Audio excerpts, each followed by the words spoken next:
पाबंदियों के बावजूद कोरोना पैर पसारता जा रहा है। राजधानी दिल्ली की बात करें तो पिछले 24 घंटे में कोरोना के सबसे ज्यादा मामले सामने आए। मौत का आंकड़ा बढ़ा है। एक दिन में 357 लोगों ने दम तोड़ दिया। दिल्ली में 24,000 के पार नए मामले। राजधानी में हालात लगातार बिगड़ते जा रहे हैं। अस्पतालों में बेड नहीं है, ऑक्सीजन की किल्लत है, बेड घटते जा रहे हैं। महाराष्ट्र का हाल भी बिल्कुल वैसा ही है, जहां 24 घंटे में 67,000 से ज्यादा नए कोरोना केस सामने आए हैं, जबकि एक दिन में 767 लोगों की जान चली गई।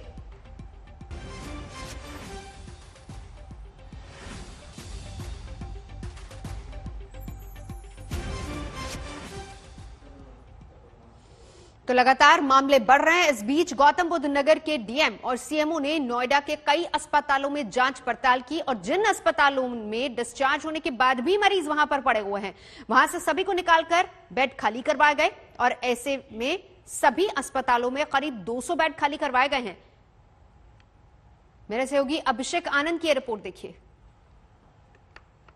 एक तरफ जहां कोरोना वायरस की दूसरी लहर से पूरा देश परेशान है और पूरा हेल्थ केयर सिस्टम चरमरा गया है, वहीं दूसरी तरफ वीआईपी कल्चर से उन लोगों को इलाज नहीं मिल पा रहा है जिनको इसकी असल में जरूरत है। शनिवार को नोएडा के डिस्ट्रिक्ट मजिस्ट्रेट सुहास एलवाई और यहां के सीएमओ ने एक तरह की रेड मारी नोएडा के तमाम अस्पतालों में और करीब 200 बेड ऐसे फ्री कराए जहां पर वीआईपी कोविड मरीज भर्ती थे जिन्हें असल में अस्पताल के बेड की जरूरत नहीं थी। ये प्रकाश अस्पताल है, यहां से 30 बेड फ्री कराए गए हैं। जिम्स से 20, यथार्थ अस्पताल से 62, कैलाश अस्पताल से 33, शारदा से 15, जेपी से 23, फोर्टिस से 4, सेक्टर 39 कोविड अस्पताल से 19, इंडो गल्फ अस्पताल से 2, जेआर अस्पताल से 7, एसआरएस से 2, सूर्य अस्पताल से 5 और मेट्रो अस्पताल से 4 बेड फ्री कराए गए। ये स्थिति तब है जब तमाम लोग ऑक्सीजन की कमी से जूझ रहे हैं और हॉस्पिटल में बेड भी कम है। वीआईपी कल्चर इस प्रकार हावी हो रहा है कि इस तरीके के रेड्स की जरूरत सिर्फ नोएडा ही नहीं, दिल्ली और देश के तमाम उन शहरों में है जहां असल में हॉस्पिटल में बेड की कमी है। कैमरा पर्सन रविकांत तोतावार के साथ अभिषेक आनंद, नोएडा, आज तक। आपने दिल्ली यूपी के हालात तो देख लिए, अब हम आपको दिखाते हैं मध्य प्रदेश और महाराष्ट्र की तस्वीरें भी, क्योंकि यहां भी कमोबेश हालात एक जैसे ही हैं। बस यूं समझ लीजिए कि सिर्फ शहर बदले हैं, सिर्फ चेहरे बदले हैं, लेकिन हालात जस के तस हैं। सायरन बजाते हुए एम्बुलेंस मरीज को लेकर पहुंची है, लेकिन ये कोई अस्पताल नहीं बल्कि महाराष्ट्र के बुल्ढाना के जिला अधिकारी का दफ्तर है, जहां एम्बुलेंस में मरीज लाए जाने के बाद अफरा तफरी मच गई। दरअसल औरंगाबाद जिले की रहने वाली अनुसाई बाई नाम की महिला को सांस लेने की दिक्कत हो रही थी। कोरोना का रैपिड टेस्ट हुआ तो रिपोर्ट नेगेटिव आई, लेकिन सांस लेने में तकलीफ कम नहीं हुई। गांव के अस्पताल के डॉक्टरों ने बुल्ढाना में इलाज की सलाह दी। बच्चे मां को अस्पताल में भर्ती कराने के लिए भटकते रहे और जब जगह नहीं मिली तो एम्बुलेंस लेकर सीधे जिला अधिकारी के दफ्तर पहुंच गए। बुलढाण्याला जा म्हणून बुलढाण्याला तर 7वा हॉस्पिटल आहे, अजून कुठे जागा नाही भेटली आम्हाला। तुम्ही सांगा काय करायचं? हां, कारण काय? कारण हॉस्पिटलमध्ये म्हणे ऑक्सिजन आहे नाही रिकामा, ऑक्सिजन ॲम्ब्युलन्स मध्ये लागलेला आहे। काय करावं आता ते पण संपत आलेलं ऑक्सिजन। उप जिला अधिकारी की पहल के बाद बीमार महिला को अस्पताल में भर्ती कराया गया। सिर्फ महाराष्ट्र ही नहीं, देश के तमाम राज्यों ने मरीजों के इलाज को लेकर ऐसी ही अफरा तफरी और हंगामे की तस्वीरें सामने आ रही हैं।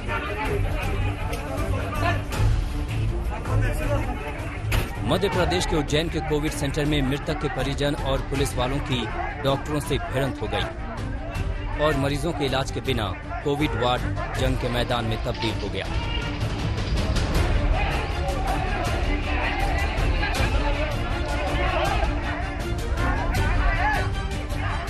कोविड वार्ड में मारपीट का वीडियो सोशल मीडिया पर वायरल हो रहा है। हंगामे के बाद अब कोविड सेंटर में पुलिस की तैनाती करनी पड़ी है।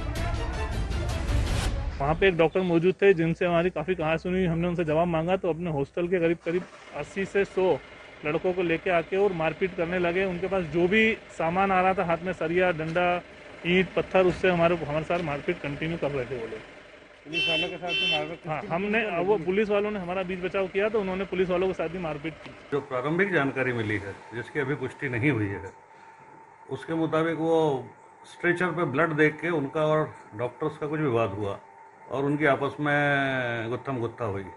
वो इंटीमेशन जब पुलिस को मिली तो यहाँ से भी पुलिस बल गया, टीआई खुद भी गए, हम भी गए। उन लोगों ने मृतक के परिजनों के साथ भी मारपीट की और इसमें पुलिस के एक जवान को भी सिर में चोट आई है।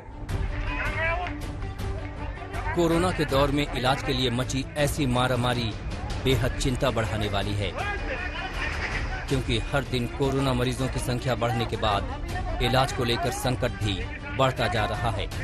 ब्यूरो रिपोर्ट आज तक। तो एक तरफ ऑक्सीजन की कमी से लड़ना पड़ रहा है, वहीं दूसरी तरफ अपना बचाव भी करना बहुत जरूरी है और बचाव के लिए फिलहाल 3 ही हथियार है: मास्क, सोशल डिस्टेंसिंग और तेज वैक्सीनेशन। हालांकि अब एक चौथी चीज भी सामने आई है और वो है नेजल स्प्रे। वैंकूवर की कंपनी सैनिटाइज ने एक ऐसा स्प्रे बनाया है, इसके ट्रायल के शुरुआती नतीजे एक नई उम्मीद जगा रहे हैं।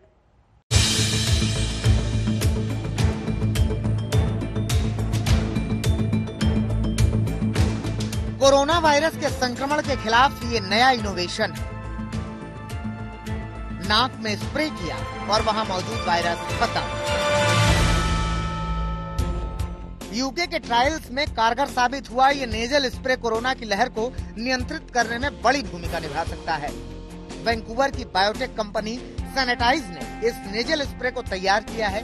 आप इसे हैंड सैनिटाइजर की तरह नाक में काम करने वाला स्प्रे भी कह सकते हैं। एक ऐसा नेजल स्प्रे जो हम सबको कोरोना वायरस से 99.9% बचाव दे सकता है, जिसके साइड इफेक्ट्स ना के बराबर हैं। इसके बनाने वाले ये कोशिश कर रहे हैं कि यूके और कनाडा में इसे परमिट मिल सके, इमरजेंसी परमिट अप्लाई किया गया है। ये वैक्सीन का जवाब तो नहीं है, इसे रिप्लेस भी नहीं करता, लेकिन कहीं ना कहीं बड़े पैमाने पर एक आशा की किरण के तौर पर जरूर लग रहा है।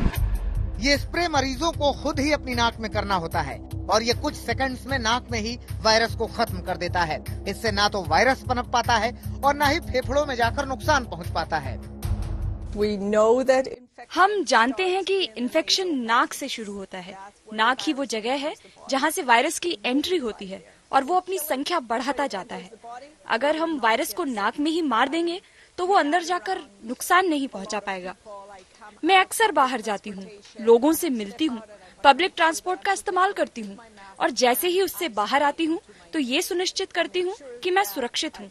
मैं मास्क हटाकर तुरंत स्प्रे का इस्तेमाल करती हूँ। इस स्प्रे में सबसे खास चीज है नाइट्रिक ऑक्साइड, जो कोरोना वायरस को मार देता है। नाइट्रिक ऑक्साइड पर रिसर्च करने वाले डॉक्टर फरीद मुराद को मेडिसिन का नोबेल पुरस्कार मिला था और उनका रिसर्च इस स्प्रे को बनाने में काम आया। कनाडा और यूके में इस स्प्रे के ट्रायल हुए हैं।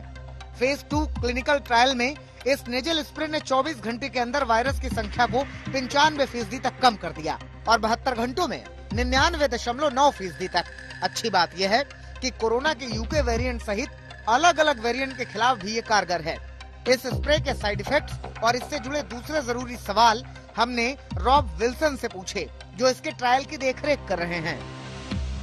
On side effects, where is it on side effects? We've seen no side effects. We've tried this. अब तक इसका कोई साइड इफेक्ट सामने नहीं आया है। हमने हजारों लोगों पर इसका टेस्ट किया है। ये एकदम सुरक्षित, ये काफी सेफ है। Can it work on all the variants and can children take that too? It's a general antiviral, so it should work. ये किसी भी वायरस के खिलाफ काम करता है, इसलिए ये सारे वेरिएंट्स पर कारगर है। 0.01% ऐसे केस हो सकते हैं जहां ये वायरस को न मार पाए, लेकिन ज्यादातर मामलों में ये कारगर है। हमें उम्मीद है कि बच्चों के लिए भी ये एकदम सुरक्षित होगा। हालांकि सभी बच्चों को ट्रायल में शामिल नहीं किया गया है। Is it preventative or is it a cure and a treatment? At the moment, the trial has looked at it as a treatment. ये ट्रीटमेंट से ज्यादा बचाव के लिए कारगर है। ये स्प्रे नाक में ही वायरस को मार देता है। And can it replace vaccine? It won't replace the vaccine. We advise anybody to take the vaccine that has access. ये वैक्सीन को रिप्लेस नहीं करेगा, ये वायरस को फैलने से रोकेगा। ये वैक्सीन के साथ इस्तेमाल किया जाना चाहिए, इससे नतीजे और बेहतर हो जाएंगे। It does reduce hospitalization. Is that what we're leading to? We hope so. I mean, we haven't. हमें हॉस्पिटलाइजेशन पर पूरे नतीजे नहीं मिले हैं। ये फेज 3 ट्रायल में सामने आएगा, लेकिन ये वायरल लोड को कम करता है। How quickly can it be in the market and at what cost? Well, in terms of the market, हमारा इजराइल में मैन्युफैक्चरिंग प्लांट है और जगहों पर भी हम अप्रूवल के लिए बात कर रहे हैं। दाम अभी तय नहीं है। we haven't fixed the price yet. फिलहाल कंपनी ने यूके और कनाडा में इस स्प्रे के लिए इमरजेंसी अप्रूवल मांगा है। इजराइल और न्यूजीलैंड ने इस स्प्रे को इलाज के लिए मंजूरी दे दी है। कंपनी ने पिछले महीने इजराइल में स्प्रे का प्रोडक्शन शुरू कर दिया है। सैनिटाइज आगे भारत में अपना नेजल स्प्रे उतारने की कोशिश करेगा। दूसरी तरफ भारत में भी नेजल वैक्सीन पर काम चल रहा है। भारत बायोटेक ने अपनी नेजल वैक्सीन के ट्रायल जनवरी में शुरू किए थे। इसके लिए कंपनी ने वॉशिंगटन यूनिवर्सिटी के साथ करार किया है। कुछ ही दिनों में इसके पहले फेज के ट्रायल्स के नतीजे सामने आने की उम्मीद है। भारत बायोटेक की नेजल वैक्सीन भी नाक में स्प्रे के जरिए दी जाएगी और ये वायरस को ब्लॉक कर देगी। वैज्ञानिकों का मानना है कि नाक के जरिए कोरोना वायरस की एंट्री होती है, इसलिए नेजल स्प्रे काफी असरदार साबित हो सकता है। कोरोना वायरस की दूसरी लहर में वैक्सीन को इस नेजल स्प्रे का साथ मिल जाए तो दुनिया कोरोना को हरा सकती है। लंदन से लवीना टंडन के साथ आज तक ब्यूरो। सबसे पहले बड़ी खबर, हालात जिस तरीके से कोरोना की वजह से दिल्ली में बिगड़ते जा रहे, खबर ये आ रही कि हो सकता है कि दिल्ली में एक हफ्ता और लॉकडाउन बढ़ा दिया जाए। ये बड़ी खबर है। पंकज जैन मेरे साथ इस वक्त जुड़ चुके हैं। पंकज, क्या खबर? नवजोत, सूत्रों के हवाले से ये खबर मिल रही है कि आज दिल्ली सरकार इस पर अंतिम फैसला ले सकती है। एक हफ्ते के लिए लॉकडाउन बढ़ सकता है। देश की राजधानी में दिल्ली में इस वक्त जो पॉजिटिविटी रेट है वो 32% से ज्यादा है। ऑक्सीजन की किल्लत सभी के सामने है और ऐसे में कोई और रास्ता नजर नहीं आ रहा है कि लॉकडाउन को कंटिन्यू ना रखा जाए। तो फिलहाल जो लॉकडाउन है उसे बरकरार रखा जा सकता है एक हफ्ते के लिए और आज इस पे अंतिम फैसला लिया जा सकता है। क्या उम्मीद की जा रही है? क्योंकि लगातार कल देखिए, पहली बात अरविंद केजरीवाल देश के तमाम मुख्यमंत्रियों को चिट्ठी लिखते हैं। उससे पहले ठीक एक दिन पहले प्रधानमंत्री को उन्होंने गुहार लगाई कि ऑक्सीजन की कमी है। खुद दिल्ली के 6 अस्पताल ऐसे हैं जो सीधा हाईकोर्ट पहुंचे। हाईकोर्ट ने इस पर संज्ञान लेते हुए फटकार भी लगाई है। केंद्र और स्टेट दोनों से ये पूछा है कि क्या प्लान है। तो ऐसे में हालात क्या है दिल्ली के, समझ सकते हैं। इस बीच फैसला क्या लिया जा सकता है, कितनी देर में आ सकता है? देखिए, अक्सर तो सुबह 11 बजे के आसपास डीडीएमए की बैठक होती है, तो 12 बजे के आसपास ये फैसला आने की उम्मीद है। इसमें थोड़ा वक्त भी लग सकता है नवजोत, लेकिन पिछले हफ्ते जब लॉकडाउन का ऐलान हुआ था मुख्यमंत्री की तरफ से, तब दिल्ली में तैयारियों के लिए वक्त मांगा गया था, लेकिन उसके बाद अचानक ऑक्सीजन की किल्लत सामने आई थी। बेड्स की संख्या दिल्ली में बढ़ी है, लेकिन ऑक्सीजन की किल्लत अभी भी बरकरार है। जिस सिलसिले में मुख्यमंत्री अरविंद केजरीवाल ने मुख्यमंत्रियों को चिट्ठी लिखी है और जितना कोटा दिल्ली को मिलना चाहिए था उतना कोटा दिल्ली को ऑक्सीजन का नहीं मिल रहा है। तो ये एक बड़ी समस्या है दिल्ली के सामने और ऐसी स्थिति में ये फैसला लिया जा सकता है कि लॉकडाउन को एक हफ्ते आगे और बढ़ाना चाहिए, क्योंकि कल सुबह जो 5 बजे लॉकडाउन की जो अवधि है वो खत्म हो जाएगी। जाहिर सी बात है, क्योंकि अरविंद केजरीवाल ने लॉकडाउन लगाते हुए यही कहा था कि इन 6 दिनों में हम दिल्ली के हेल्थ सिस्टम को दुरुस्त करने की कोशिश करेंगे। लेकिन हालात लगातार बिगड़ते जा रहे हैं और इसी वजह से खबर ये आ रही है कि एक हफ्ता और बढ़ सकता है दिल्ली में लॉकडाउन, जिस पर कुछ ही देर बाद हो सकता है फैसला। अपडेट हम आपको देंगे। बहरहाल, ना कुछ कहते बन रहा है, ना कुछ सुनते, और किसी ने कभी सोचा भी नहीं था कि इस तरह का दृश्य भी देखने को मिलेगा जब एक एक सांस के लिए लड़ाई लड़नी पड़ेगी। और ऐसा भी कोई मंजर आएगा जब अस्पतालों में जगह नहीं बचेगी। ऐसा भी कोई लम्हा आएगा जब डॉक्टर बेबस हो जाएंगे और मरीज के एक एक सेकंड भी भारी पड़ेंगे। पूरे देश का हाल वैसे ऐसा ही है। करो करो अम्बू अम्बू, चलो ऑटो तक लेके जाओ, ऑटो तक चलो, ऑटो तक चलो।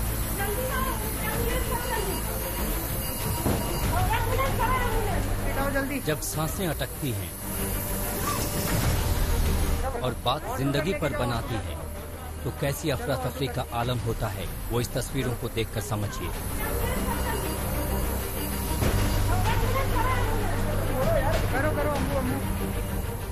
कोरोना की मार के बीच जिंदगी बचाने की आस पाले लोग अस्पतालों में इलाज कराने पहुंचे, लेकिन अगर यहां सिस्टम की ही सांस फूलने लगे तो हालात कैसे होते हैं, वो इन तस्वीरों को देखकर समझिए।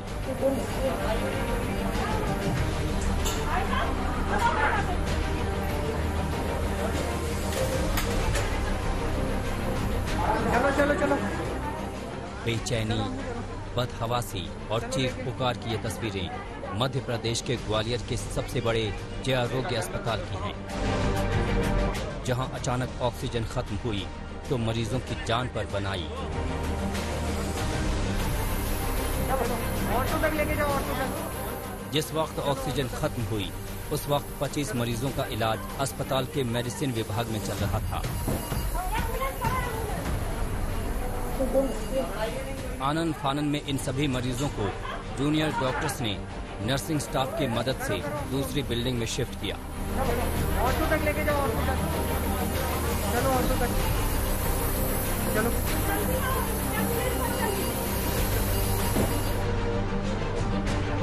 जब तक ग्वालियर के अस्पताल में मरीजों पर आई ये आफत टली नहीं, हर किसी की सांसें अटकी रही। अस्पताल के भीतर और बाहर हर कोई डरा सहमा ही नजर आ रहा था। हालांकि ऐसा नहीं है कि महामारी के इस दौर में हर अस्पताल में भर्ती लोग को ग्वालियर के मरीजों की तरह समय पर मदद मिल जा रही हो। अस्पताल में तोड़फोड़ की ये तस्वीरें बिहार के आरा जिले की हैं, जहां एक महिला की मौत के बाद परिवार के लोगों ने जमकर हंगामा किया और अस्पताल में तोड़फोड़ की। परिवार का आरोप है कि अस्पताल वालों ने इलाज में लापरवाही बरती, जिससे महिला की जान चली गई और मरीज की मौत के बाद लोगों का गुस्सा फूट पड़ा। उधर इलाज में लापरवाही और हंगामे पर अब अस्पताल के अधिकारी साफ साफ कुछ भी बोलने को तैयार नहीं। मरीजों की मौत पर कुछ ऐसा ही गुस्सा लखनऊ में भी फूट पड़ा। ये तस्वीरें लखनऊ के आशी पॉली क्लिनिक की हैं, जहां मरीज की मौत के बाद परिवार वाले भड़क गए और कर्मचारियों की पिटाई शुरू कर दी। पूरी घटना अस्पताल में लगे सीसीटीवी में कैद हो गई। इस घटना के बाद अस्पताल वालों ने शिकायत दर्ज कराई और पुलिस कार्रवाई की बात कह रही है। कोरोना संकट के चलते देश भर के अस्पतालों में हालात जिस तरह से खराब हो रहे हैं, वो न केवल चिंता बढ़ाने वाला है बल्कि डराने वाला भी है। दिनों दिन मरीजों की संख्या बढ़ने के साथ स्थिति और खराब होती जा रही है। ग्वालियर से सर्वेश पुरोहित, आरा से सोनू सिंह के साथ लखनऊ से समर्थ आज तक। उत्तर प्रदेश में भी ऑक्सीजन की भारी किल्लत देखी जा रही है। यूपी के अलग अलग शहरों में ऑक्सीजन के लिए लोग परेशान हैं। आम आदमी बिल्कुल बेबस हो चुका है, गुहार लगा रहा है कि कहीं से ऑक्सीजन का इंतजाम हो जाए। तस्वीरें भयानक है मगर बिल्कुल सच है, देखिए जरा।